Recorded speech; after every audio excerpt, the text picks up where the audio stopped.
बताएँ कैसे हैं आप? मैं बिल्कुल बहुत बढ़िया हूँ। मेरी एक प्रार्थना है कि हम सब जो भी काम कर रहे हैं, अपने-अपने सोच और चिंतन के हिसाब से अच्छा कर रहे हैं और अपने सीमित तरीके से हुँ, अपने देश को जो अच्छे से अच्छा दे सकते हैं, वो देने की कोशिश कर रहे हैं। हुँ, हुँ। मेरा केवल आपसे ये रिक्वेस्ट है कि बिना सोच को बदले, बिना क्रियाकलाप को बदले, क्या हम अच्छे भारत का संकल्प लेके अपने से जुड़े लोगों को एक महालक्ष्य के माध्यम से एक साथ खड़ा कर पाएँगे, तो आज की दुष्ट व्यवस्था बदल पाएगी। बराबर सही कहा आपने।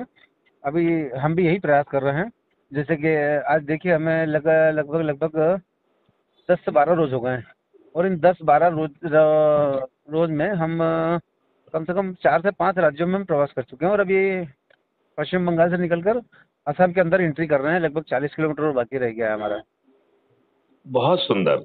देखिए, तो जब आपका जुड़ाव इतना ज़्यादा है और आप पूरा लगभग देशाटन कर रहे हैं, बहुत इम्पोर्टेंट संस्थानों से जुड़े हुए हैं, आपको नहीं लगता है कि आज जो जैसा भी है, वो आज की परिस्थितियों के कारण है?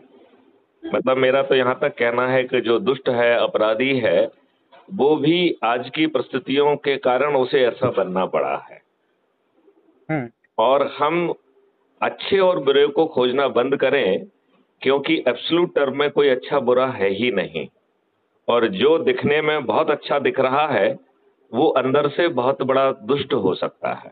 हुँ, हो और सकता है। जिसको हम दुष्ट मान रहे हैं, हुँ, वो परिस्थितियों के कारण बना है। जैसे अपने मुरैना, भिंड में हुँ, जो डकैत बनते थे, उन्हें डकैत नहीं कहते थे, बागी कहते थे, क्योंकि हुँ, उन्होंने सामाजिक अव्यवस्था, सामाजिक अत्याचार के प्रति बगावत की है। इसलिए उन्हें बड़े रिस्पेक्टफुली बागी के नाम से जानते थे और हुँ, जब घर में कोई शादी होती थी, तो पहला निमंत्रण बागी को जाता था।